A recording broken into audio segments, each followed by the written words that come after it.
আজ পড়ব আমরা বর্তমান ভারত এর বিষয়বস্তু আর প্রভাব। আমরা পড়ছিলাম লেখায় রেখায় জাতীয়তাবাদ। লেখায় রেখায় জাতীয়তাবাদ পড়তে গিয়ে আমরা আগের দিন দেখেছিলাম আনন্দ মঠের প্রভাব, গুরুত্ব। আজ দেখব বর্তমান ভারত এর বিষয়বস্তু কি, বা জাতীয়তাবাদের বিকাশে এর গুরুত্ব কতটা। এই আনন্দমঠ বর্তমান ভারত, এই বর্তমান ভারতে রচনা করেছিলেন স্বামী বিবেকানন্দ। তিনি এছাড়াও আরও অন্যান্য গ্রন্থও লিখেছেন, প্রাচ্য পাশ্চাত্য,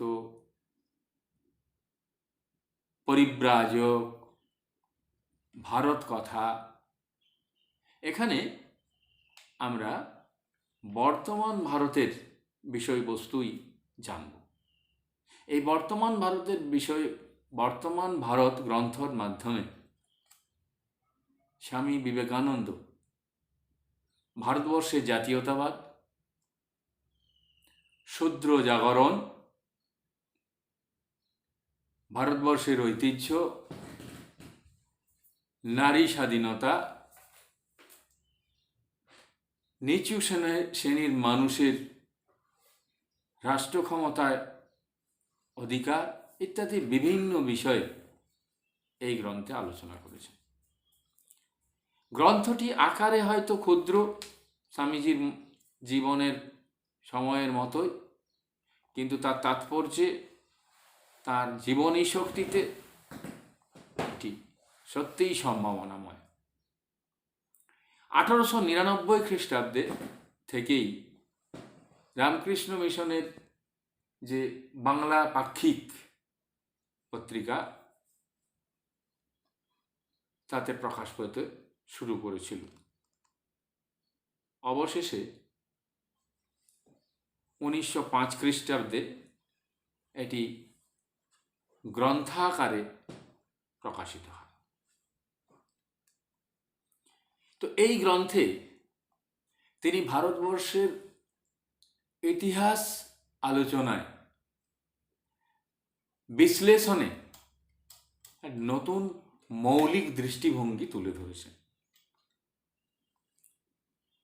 তিনি উল্লেখ করেছেন শ্রেণী সংগ্রামের কথা। পৃথিবীর ইতিহাস এই শ্রেণী সংগ্রামের মধ্য দিয়েই বিবর্তিত হয়। তিনি বলেছেন সমগ্র পৃথিবীতেই ব্রাহ্মণ, ক্ষত্রিয়, বৈশ্য, শূদ্র এই চার বর্ণই তারা আধিপত্য করে যাবে। ব্রাহ্মণ সমাজ প্রথম পর্বে যে শাসন প্রবর্তন করেছে, পুরোহিত শাসন। পুরোহিতরা তাদের বুদ্ধি বলে, তাদের মস্তিষ্ক প্রসূত জ্ঞানে তারা আধিপত্য প্রতিষ্ঠা করেছে। এখানে ক্ষত্রিয়, বৈশ্য কোনো স্থান ছিল না। পরবর্তী ক্ষেত্রে বৌদ্ধ যুগের পর থেকে যদি আমরা মোগল যুগ পর্যন্ত চলে যাই, দেখব ব্রাহ্মণ্য সমাজের আর প্রতিপত্তি নেই। এখন কি হয়েছে? ক্ষত্রিয়ের আধিপত্য প্রতিষ্ঠিত হয়েছে। চন্দ্রগুপ্ত মৌর্য, সম্রাট অশোক ক্ষত্রিয় শাসন প্রতিষ্ঠা করেছে, ব্রাহ্মণ শাসনের অবসান ঘটেছে। আবার আমরা মোগল যুগে এসে যদি দাঁড়ায়, দেখব মুসলমান শাসকরা নিজেরা কেন্দ্রীয় আধিপত্য প্রতিষ্ঠা করেছেন। সেখানে তারা নিজেরাই পুরোহিত, প্রধান পুরোহিত। স্বাভাবিকভাবেই তাদের শাসন প্রতিষ্ঠিত হয়েছে। পরবর্তী ক্ষেত্রে আমরা ব্রিটিশ যুগে এসে দাঁড়ালে দেখব বৈশ্য শ্রেণীর আধিপত্য প্রতিষ্ঠিত হয়েছে। এই বৈশ্য সমাজ অর্থের জোরে তারা তাদের সামাজিক রাজনৈতিক আধিপত্য কায়েম করেছে। তাহলে এভাবে বিদ্যা, অস্ত্র আর অর্থের জোরে ব্রাহ্মণ, ক্ষত্রিয় এবং বৈশ্যরা তাদের আধিপত্য প্রতিষ্ঠা করেছে। এখন বৈশ্যদের আধিপত্য প্রতিষ্ঠিত হয়েছে। তারপর তাহলে যাদের পরিশ্রমে ব্রাহ্মণ, ক্ষত্রিয়, বৈশ্যদের আধিপত্য প্রতিষ্ঠিত হয়েছে, সেই ক্ষত্রিয়ের অবস্থান তাদের ভারবাহী পশুতে পরিণত হয়েছে। স্বামীজি এখানে কি বলছেন? স্বামীজি এখানে বলেছেন যে এই শূদ্র সমাজই আগামী দিনে পৃথিবীতে শাসন করবে। হয়তো ভারতবর্ষে শূদ্রদের জাগরণ এখনো হয়নি, কিন্তু আগামী দিন হবে। সমগ্র পৃথিবীতে এখন এই শূদ্রদের শাসন প্রবর্তিত হয়েছে, শূদ্র যুগ আসছে। স্বামীজি ব্রিটিশ শাসনের গুণাগুণ, দোষ, গুণ দেখেছেন। তিনি এর মধ্যে বলেছেন ভারতবর্ষের অর্থনৈতিক উন্নতি হয়েছে, বিদেশি ভাবরাশি ভারতবর্ষে প্রবেশ করেছে, কিন্তু কিছু অকল্যাণকর দিকও এর মধ্যে এসে গেছে। অতিরিক্ত পাশ্চাত্য অনুকরণ, যেটার বিষময় ফল ফলেছে, এই অতিরিক্ত পাশ্চাত্য অনুকরণের ফলে ভারতবর্ষে নানান সমস্যা তৈরি হয়েছে। তাই তিনি দেশবাসীকে স্বদেশ প্রেমের ঐতিহ্য তুলে ধরেছেন, যেখানে ভারতের সভ্যতা, সংস্কৃতি, সেই স্বদেশ প্রেমকে প্রকট হয়ে গেছে ভারতবর্ষে। ভারতবাসীর এই স্বদেশ প্রেমই অনুসরণ করা কাম্য। বিদেশকে ভুলে তিনি স্বদেশকে অনুসরণ করার উপরই জোর দিয়েছেন। তিনি শূদ্র সমাজ, নারী সমাজ, সমস্ত কিছুর উপর তিনি ভারতবর্ষের জাতীয়তা প্রতিষ্ঠিত করেছেন। তিনি বলেছেন ভারতবাসীর উদ্দেশ্যে, হে ভারত, হে পরানুবাদ, পরানুকরণ, পরমুখাপেক্ষী, এই দাসসুলভ বর্বরতা, এই ঘৃণিত জঘন্য নিষ্ঠুরতা, এইমাত্র সম্বলে তুমি উচ্চরাধিকার লাভ করবে। তাহলে তিনি বলছেন সেই পরানুকরণকে নিন্দা করছেন, সেই দাসসুলভ দুর্বলতা নয়, স্বাধীন হতে হবে, স্বাধীন চেতা হতে হবে। তিনি বলছেন এই লজ্জাকর কাপুরুষতা সহায়ে তুমি বীরভোগ্যা স্বাধীনতা লাভ করবে। তুমি যদি বীর নও, তুমি যদি বীর না হতে পারো, তাহলে তুমি স্বাধীনতাকে রক্ষা করতে পারবে না। তুমি কাপুরুষের নীতি অনুসরণ করো না। তাই তিনি আবার বলছেন, সেই জন্যই আবার বলছেন যে ভারতবাসী কাপুরুষতা পরিত্যাগ করো, কাপুরুষতা পরিত্যাগ করে তুমি বীর হও, কারণ বীররাই এই বসুন্ধরাকে ভোগ করতে পারে। তিনি বলছেন, হে ভারত, ভুলিও না তোমার নারী জাতির আদর্শ সীতা, সাবিত্রী, দময়ন্তী, ভুলিও না তোমার উপাস্য উমানাথ, সর্বত্যাগী শঙ্কর। তুমি ভুলিও না তোমার বিবাহ, তোমার ধন, তোমার জীবন ইন্দ্রিয় সুখের, নিজের ব্যক্তিগত সুখের জন্য নয়। তুমি জন্ম হইতেই মায়ের জন্য বলি প্রদত্ত। তা ভারতবাসীকে তিনি পাশ্চাত্যের অন্ধ মোহে বা মোহকে ত্যাগ করতে বলছেন। তিনি ভারতবর্ষের সেই ঐতিহ্য, প্রাচীন ঐতিহ্যকেই তিনি অনুসরণ করার কথা বলছেন। তিনি সেই ভারতবর্ষের সীতা, সাবিত্রী, দময়ন্তী তাদের আদর্শকে অনুসরণ করতে বলছেন। তাই বলছেন তিনি, তোমার উপাস্য উমানাথ সর্বত্যাগী শঙ্কর। ভারতবাসী আমার ভাই, ভারতবাসী আমার প্রাণ, ভারতের দেবদেবী আমার ঈশ্বর, ভারতের স্বর্গ আমার কল্যাণ। তাহলে তিনি দেশবাসী, দেশের মাটি, দেশ এর সঙ্গে তিনি একাত্ম হতে বলছেন, পরানুকরণ ত্যাগ করতে বলছেন, তিনি বীর হতে বলছেন, জাতীয় ভেদ ত্যাগ করতে বলছেন। তাহলে এই গ্রন্থের মাধ্যমে, বর্তমান ভারতের মাধ্যমে আমরা কোন বিষয়গুলিকে তিনি তুলে ধরেছেন? বর্তমান ভারতের মাধ্যমে তিনি ভারতবর্ষের ইতিহাস ব্যাখ্যায় একটি বিশ্লেষণী মৌলিক দৃষ্টান্ত, শূদ্র জাগরণ, দাসদের প্রতি অবহেলা না করার দৃষ্টান্ত, ভ্রাতৃত্ববোধ, নারী জাতির আদর্শ, জাতীয়তাবাদকে তিনি তুলে ধরেছেন। তাহলে এই গ্রন্থের মাধ্যমে স্বামীজি ভারতবর্ষের নারী জাগরণ, দেশাত্মবোধ, অস্পৃশ্যতার বিরুদ্ধে গর্জে উঠেছেন, জাতীয়তার মন্ত্র তুলে ধরেছেন, পরানুকরণকে ত্যাগ করতে বলেছেন।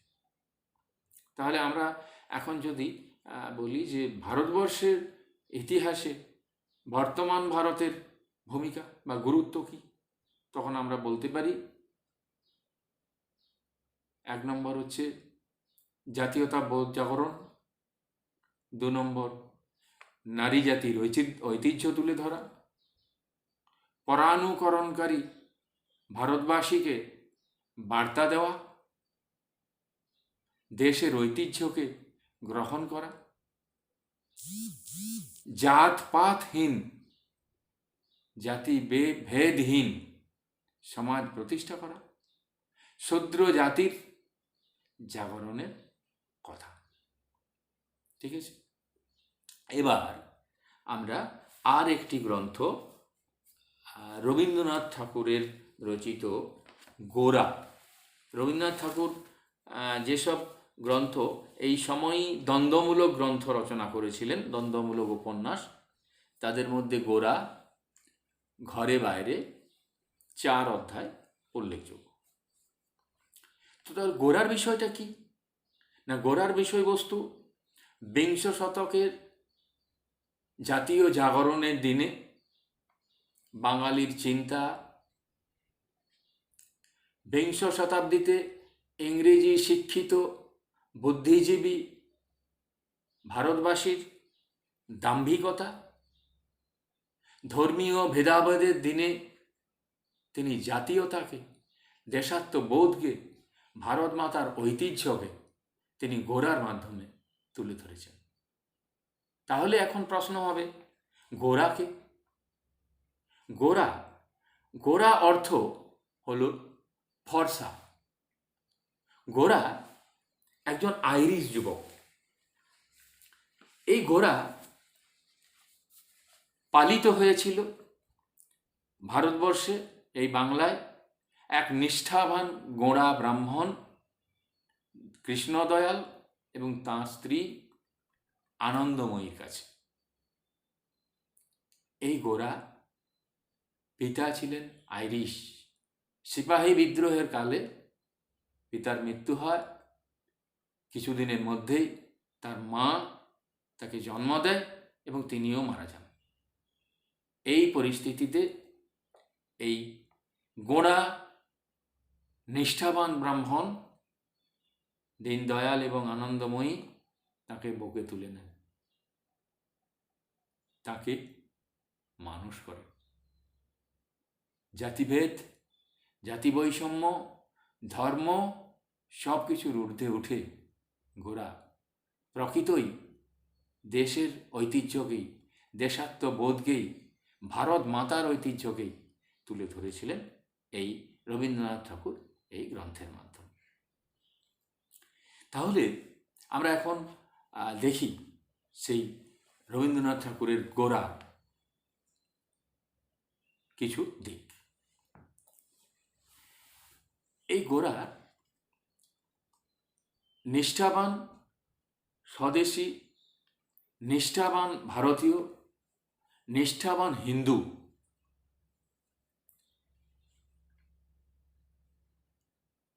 এই নিষ্ঠাবান তিনি এক রাজনৈতিক কর্মী, নিষ্ঠাবান দেশপ্রেমী। যখন ভারতে সীমাহীন দুঃখ, দৈন্য, দারিদ্র, দুর্দশা, অনটন, অজস্র ত্রুটি, সেই ভারতবাসীর প্রতি তার সীমাহীন ভালোবাসা, সীমাহীন শ্রদ্ধা, ভারতবর্ষের নানান প্রকাশ, নানান বিচিত্র চেষ্টার মধ্যেই তার সেই গভীর ঐক্য প্রকাশিত হয়েছে। ভারতের যে মূঢ়তম মানুষ, সেও তার আপনজন, আবার যে গুণী, সেও তার আপনজন। এই মানুষগুলোর মধ্যেই লুকিয়ে আছে ভারতবর্ষের সেই চিরন্তন ভারতবর্ষ। গোরার আদর্শটা কি ছিল? যখন সুচরিতা জানতে চাইল গোরা বিশেষ কোনো দলভুক্ত কিনা, তখন কিন্তু সে নিঃসংকোচে জানিয়েছিল যে সে হিন্দু। তবে তার কাছে হিন্দুর ব্যাখ্যা ছিল অন্যরকম। হিন্দু তার কাছে কোনো দল ছিল না, ছিল একটা জাতি। আর সেই জাতি এতটাই বৃহৎ যাকে কোনো সংজ্ঞায় সংজ্ঞায়িত করা যায় না, কোনো সংজ্ঞায় তাকে সীমাবদ্ধ করা যায় না। হিন্দু ধর্ম মায়ের মতো। মা যেমন বিভিন্ন শিশুকে কোলে তুলে নেয়, কোল দেবার চেষ্টা করে, যেখানে মায়ের মাতৃত্বের কাছে তার জাত, পাত, ধর্ম কোনো ভেদাভেদ থাকে না। সেই হিন্দু ধর্মকেই তিনি সেই মা, সেই মায়ের আদর্শকেই তিনি তুলে ধরেছেন। তাই তিনি বলছেন হিন্দু ধর্ম সেই মূঢ়কেও মান দেয় আর জ্ঞানীকেও মান দেয়, তবে জ্ঞানের কেবলমাত্র কোনো বিশেষ রূপকে মানে না, জ্ঞানের সব বিকাশকেই মেনে নেয়। গোরার কাছে এই হিন্দু ধর্ম ছিল সর্বজনীন রূপ, আর এর ঐতিহ্য নিয়েই সে গৌরবান্বিত, সে গৌরব বোধ করেছে। সে তাল ঠুকে জানিয়েছে সে যদি কোনো ইংরেজের সঙ্গে বিবাদে লড়তে চায়, সে যেন নিজেকে গর্ববোধ করে। কিন্তু সে জানে না যে তার আসল পরিচয়টা কি। যে মুহূর্তে তার আসল পরিচয় প্রকাশ হবে, সেই মুহূর্তে সমস্ত মানুষের কাছে তার দুয়ার বন্ধ হয়ে যাবে। যে ব্রাহ্মণ্য ধর্মের গৌরবে তিনি গৌরবান্বিত, সেই ব্রাহ্মণ্য ধর্ম তার কাছে রুদ্ধ হয়ে যাবে। কিন্তু যখন সে জেনেছিল তার প্রকৃত পরিচয়, সে ভেঙে পড়েনি, তার কোনো অভিমানেও সে দূরে সরে যায়নি। সে অন্তরতম হয়ে ওঠার সুযোগ পেয়েছিল। তার কাছে হিন্দু ধর্ম, তার কাছে হিন্দু, মুসলমান, খ্রিস্টান কোনো বিরোধ ছিল না। ভারতবর্ষী সকলেই আমার জাত, সকলের অন্নই আমার অন্ন। তো গোরার ভারতবর্ষটা কেমন ছিল? গোরার ভারতবর্ষ শুধুই কিন্তু কল্পনার ভারতবর্ষ ছিল না, সেই ভারতবর্ষের প্রতীক ছিল তার মা আনন্দময়ী। গোরা পালিকা মা, পালিতা মা।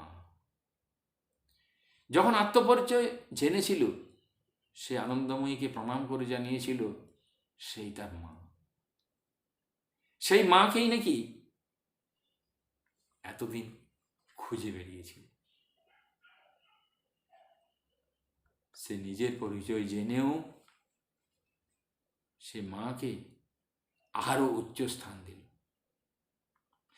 বলল তার বিচার নেই, তার জাত নেই, ঘৃণা নেই, তুমি কল্যাণের প্রতিমা, তুমি ভারত মা, তুমি আমার মা।